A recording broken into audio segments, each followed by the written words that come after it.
السلام علیکم ناظرین، ایم پی کرنٹ نیوز میں آپ سبھی کا خیر مقدم کرتا ہوں۔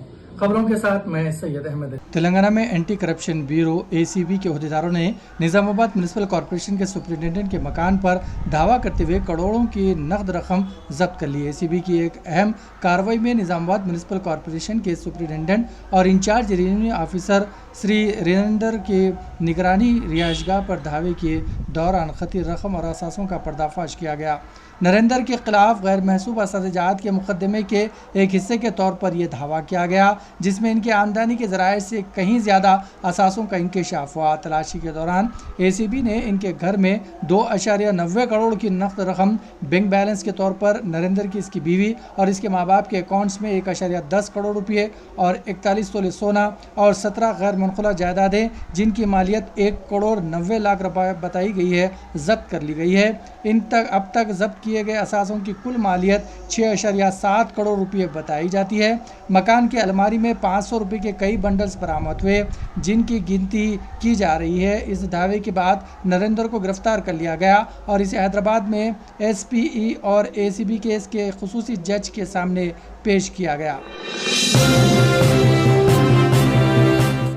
سپریم کورٹ نے جمعے کو ممبئی کے بعض کالجوں کو کیمپس میں برقع، حجاب یا نقاب پہننے والی طالبات پر پابندی عائد کرنے پر سخت سرزنش کی اور اس سلسلے میں ادارے کی طرف سے جاری نوٹس کو جزوی طور پر روک دیا۔ ممبئی کے آچاریہ اور DK Maratha college of art, science and commerce اور دیگر کالجوں کی جانب سے مسلم لڑکیوں کو کیمپس میں حجاب اور برقع پہننے پر پابندی لگا دی گئی تھی، جس پر یہ چند لڑکیوں نے عدالت سے اس معاملے کو رجوع کیا۔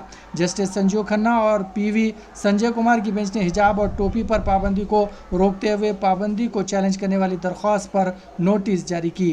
سپریم کورٹ کی بینچ نے سماعت کے دوران سخت ریمارکس کیے۔ بینچ نے کہا کہ ہم جزوی طور پر غیر قانونی سرکولر پر روک لگاتے ہیں جس میں کوئی حجاب، کوئی ٹوپی کی اجازت نہیں ہے۔ ہمیں امید ہے اور یقین ہے کہ اس اوپری حکم کا غلط استعمال نہیں کیا جائے گا۔ عدالت نے کہا کہ طلباء کو وہی پہننے کی اجازت ہونی چاہیے جو وہ پہننا چاہتی ہے۔ عدالت نے کہا کہ کالج کا فیصلہ خواتین کو بااختیار بنانے کے خلاف کام کر رہا ہے۔ آپ خواتین کو یہ بتا کر کس طرح بااختیار بنا رہے ہیں کہ انہیں کیا پہننا ہے۔ آپ کو اچانک اس حقیقت کو کیوں خیال آیا کہ وہ اسے پہن رہی ہے، جبکہ آزادی کے کئی سال گزر چکے ہیں؟ مذہب تو ناموں میں بھی ہوتا ہے، ایسے اصول مت بنائیے۔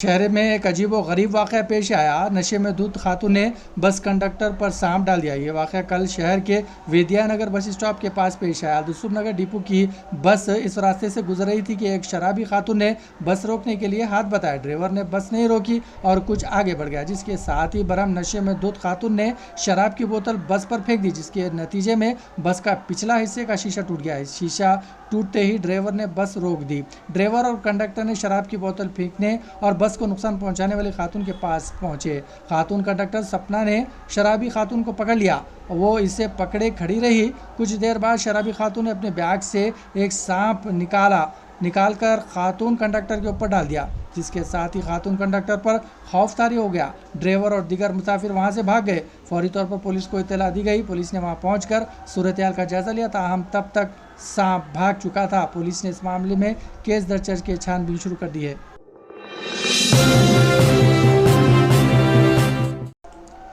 دہلی پولیس کے اسپیشل سیل نے دریا گنج کے رہنے والے رضوان عبدالحاجی علی کو دہشت گرد گروپ داعش ISIS پونے ماڈیول سے مبینہ تعلقات کے الزام میں گرفتار کیا ہے۔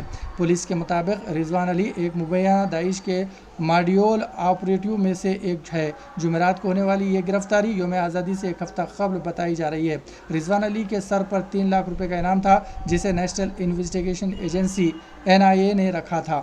مارچ میں NIA نے ISIS ماڈیول کیس کے سلسلے میں پونا میں 4 جائیدادوں کو دہشت گردی کی آمدنی کے طور پر منسلک کیا۔ یہیں اختتام پذیر ہوتا ہے۔ ہمیں ساری ٹیم کے ساتھ اجازت دیجیے، اور ہاں، MA کرنٹ نیوز کو سبسکرائب کرنا اور لائک کرنا نہ بھولیں۔